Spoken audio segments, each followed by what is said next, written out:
Vous écoutez Minuit passé. Lecture de La Main, nouvelle fantastique de Guy de Maupassant, publiée en 1883. On faisait cercle autour de M. Bernutier, juge d'instruction, qui donnait son avis sur l'affaire mystérieuse de Saint-Cloud. Depuis un mois, cet inexplicable crime affolait Paris. Personne n'y comprenait rien. M. Bernutier, debout, le dos à la cheminée, parlait, assemblait les preuves, discutait les diverses opinions mais ne concluait pas. Plusieurs femmes s'étaient levées pour s'approcher et demeuraient debout, l'œil fixé sur la bouche rasée du magistrat d'où sortaient les paroles graves. Elles frissonnaient, vibraient, crispées par leur peur curieuse, par l'avide et insatiable besoin d'épouvante qui hante leur âme, les torture comme une faim. Une d'elles, plus pâle que les autres, prononça pendant un silence. « C'est affreux, cela touche au surnaturel, on ne saura jamais rien. » Le magistrat se tourna vers elle. « Oui, madame, il est probable qu'on ne saura jamais rien. Quant au mot surnaturel que vous venez d'employer, il n'a rien à faire ici. Nous sommes en présence d'un crime fort habilement conçu, fort habilement exécuté, si bien enveloppé de mystère que nous ne pouvons le dégager des circonstances impénétrables qui l'entourent. Mais j'ai eu, moi autrefois, à suivre une affaire où vraiment semblait se mêler quelque chose de fantastique. Il a fallu l'abandonner d'ailleurs, faute de moyens de l'éclaircir. Plusieurs femmes prononcèrent en même temps, si vite que leurs voix n'en firent qu'une. « Oh, dites-nous cela !» Monsieur Bernutier sourit gravement, comme doit sourire un juge d'instruction. Il reprit. « N'allez pas croire, au moins, que j'ai pu, même un instant, supposer en cette aventure quelque chose de surhumain. Je ne crois qu'aux causes normales. Mais si, au lieu d'employer le mot surnaturel, pour exprimer ce que nous ne comprenons pas, nous nous servions simplement du mot inexplicable, cela vaudrait beaucoup mieux. En tout cas, dans l'affaire que je vais vous dire, ce sont surtout les circonstances environnantes, les circonstances préparatoires qui m'ont ému. Enfin, voici les faits. J'étais alors juge d'instruction à Ajaccio, une petite ville blanche couchée au bord d'un admirable golfe qu'entourent partout de hautes montagnes. Ce que j'avais surtout à poursuivre là-bas, c'étaient les affaires de vendetta. Il y en a de superbes, de dramatiques au possible, de féroces, d'héroïques. Nous retrouvons là les plus beaux sujets de vengeance qu'on puisse rêver. Les haines séculaires, apaisées un moment jamais éteintes, les ruses abominables, les assassinats devenant des massacres et presque des actions glorieuses. Depuis 2 ans, je n'entendais parler que du prix du sang, que de ce terrible préjugé corse qui force à venger toute injure sur la personne qui l'a faite, sur ses descendants et ses proches. J'avais vu égorger des vieillards, des enfants, des cousins, j'avais la tête pleine de ces histoires. Or, j'appris un jour qu'un Anglais venait de louer pour plusieurs années une petite villa au fond du golfe. Il avait amené avec lui un domestique français, pris à Marseille en passant. Bientôt, tout le monde s'occupa de ce personnage singulier, qui vivait seul dans sa demeure, ne sortant que pour chasser et pour pêcher.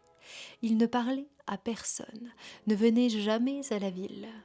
Et chaque matin, s'exerçait pendant 1 heure ou 2 à tirer au pistolet et à la carabine. Des légendes se firent autour de lui. On prétendit que c'était un haut personnage fuyant sa patrie pour des raisons politiques.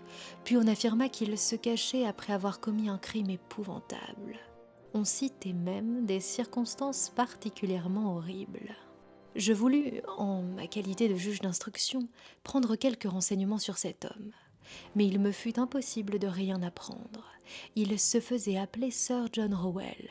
Je me contentai donc de le surveiller de près, mais on ne me signalait en réalité rien de suspect à son égard.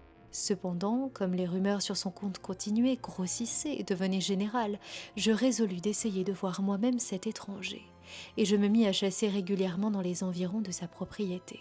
J'attendis longtemps une occasion. Elle se présenta enfin sous la forme d'une perdrix que je tirai et que je tuai devant le nez de l'Anglais. Mon chien me la rapporta. Méprenant aussitôt le gibier, j'allais m'excuser de mon inconvenance et prier Sir John Rowell d'accepter l'oiseau mort. C'était un grand homme à cheveux rouges, à barbe rouge, très haut, très large, une sorte d'Hercule placide et poli. Il n'avait rien de la raideur dite britannique, et il me remercia vivement de ma délicatesse en un français accentué d'outre-Manche. Au bout d'un mois, nous avions causé ensemble 5 ou 6 fois. Un soir, enfin, comme je passais devant sa porte, je l'aperçus qui fumait sa pipe, à cheval sur une chaise, dans son jardin. Je le saluai, et il m'invita à entrer pour boire un verre de bière. Je ne me le fis pas répéter. Il me reçut avec toute la méticuleuse courtoisie anglaise, parla avec éloge de la France, de la Corse, déclara qu'il aimait beaucoup cet pays et cet rivage. Alors je lui posai avec de grandes précautions et sous la forme d'un intérêt très vif, quelques questions sur sa vie, sur ses projets.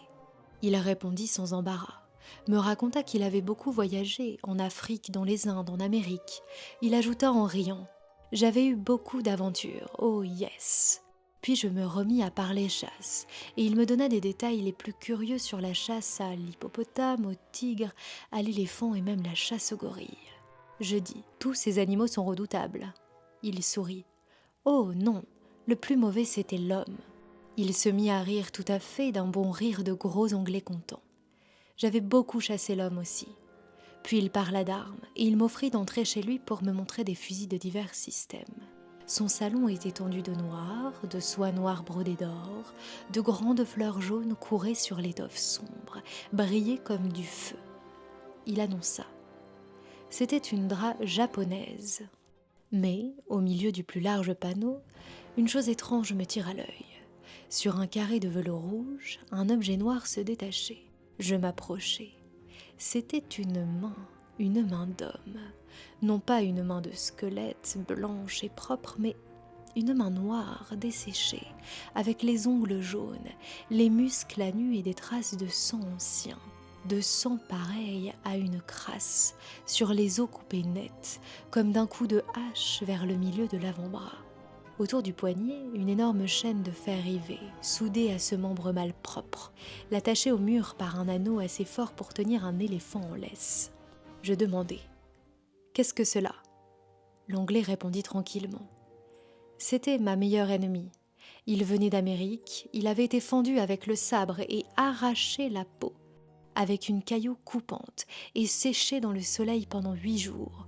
Oh, très bonne pour moi, cette... » Je touchai ce débris humain qui avait dû appartenir à un colosse. Les doigts démesurément longs étaient attachés par des tendons énormes que retenaient des lanières de peau par place. Cette main était affreuse à voir, écorchée ainsi. Elle faisait penser naturellement à quelque vengeance de sauvage. Je dis, cet homme devait être très fort. L'Anglais prononça avec douceur. Oh yes, mais je étais plus fort que lui. J'avais mis cette chaîne pour le tenir. Je crus qu'il plaisantait. Je dis, cette chaîne maintenant est bien inutile, la main ne se sauvera pas. Sir John Rowell reprit gravement. Elle voulait toujours s'en aller. Cette chaîne était nécessaire.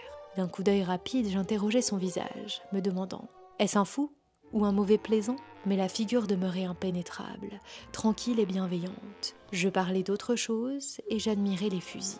Je remarquai cependant que 3 revolvers chargés étaient posés sur les meubles, comme si cet homme eût vécu dans la crainte constante d'une attaque. Je revins plusieurs fois chez lui, puis je n'y allai plus. On s'était accoutumé à sa présence, il était devenu indifférent à tous. Une année entière s'écoula. Or, un matin, vers la fin de novembre, mon domestique me réveilla en m'annonçant que Sir John Rowell avait été assassiné dans la nuit. Une demi-heure plus tard, je pénétrai dans la maison de l'Anglais avec le commissaire central et le capitaine de gendarmerie. Le valet, éperdu et désespéré, pleurait devant la porte. Je soupçonnai d'abord cet homme, mais il était innocent. On ne put jamais trouver le coupable. En entrant dans le salon de Sir John, j'aperçus du premier coup d'œil le cadavre étendu sur le dos au milieu de la pièce. Le gilet était déchiré. Une manche arrachée pendait. Tout annonçait qu'une lutte terrible avait eu lieu. L'Anglais était mort étranglé. Sa figure noire et gonflée, effrayante, semblait exprimer une épouvante abominable. Il tenait entre ses dents serrées quelque chose, et le cou, percé de 5 trous qu'on aurait dit faits avec des pointes de fer, était couvert de sang. Un médecin nous rejoignit. Il examina longtemps les traces des doigts dans la chair et prononça ces étranges paroles. On dirait qu'il a été étranglé par un squelette. Un frisson me passa dans le dos. et je jetai les yeux sur le mur, à la place où j'avais vu jadis l'horrible main décorchée. Elle n'y était plus, la chaîne brisée pendait. Alors je me baissai vers le mort, et je trouvai dans sa bouche crispée un des doigts de cette main disparue, coupé ou plutôt scié par les dents justes à la deuxième phalange. Puis on procéda aux constatations. On ne découvrit rien. Aucune porte n'avait été forcée, aucune fenêtre, aucun meuble. Les 2 chiens de garde ne s'étaient pas réveillés. Voici en quelques mots la déposition du domestique. Depuis un mois, son maître semblait agité. Il avait reçu beaucoup de lettres, brûlées à mesure. Souvent, prenant une cravache, dans une colère qui semblait de la démence, il avait frappé avec fureur cette main séchée, scellée au mur et enlevée, on ne sait comment, à l'heure même du crime. Il se couchait fort tard et s'enfermait avec soin. Il avait toujours des armes à portée du bras. Souvent, la nuit, il parlait haut, comme s'il se fût querellé avec quelqu'un. Cette nuit-là, par hasard, il n'avait fait aucun bruit, et c'est seulement en venant ouvrir les fenêtres que le serviteur avait trouvé Sir John assassiné. Il ne soupçonnait personne. Je communiquai ce que je savais du mort aux magistrats et aux officiers de la force publique. Et on fit dans toute l'île une enquête minutieuse. On ne découvrit rien. Or, une nuit, 3 mois après le crime, j'eus un affreux cauchemar. Il me sembla que je voyais la main, l'horrible main courir comme un scorpion, comme une araignée le long de mes rideaux et de mes murs. 3 fois, je me réveillai. 3 fois, je me rendormis. 3 fois, je revis le hideux débris galoper autour de ma chambre, en remuant les doigts comme des pattes. Le lendemain, on me l'apporta, trouvé dans le cimetière sur la tombe de Sir John Rowell, enterré là, car on avait pu découvrir sa famille. L'index manquait. Voilà, mesdames, mon histoire. Je ne sais rien de plus. Les femmes éperdues étaient pâles, frissonnantes. Une d'elles s'écria : « Mais ce n'est pas un dénouement, cela, ni une explication. Nous n'allons pas dormir si vous ne nous dites pas ce qui s'était passé, selon vous. » Le magistrat sourit avec sévérité. « Oh, moi, mesdames, je vais gâter.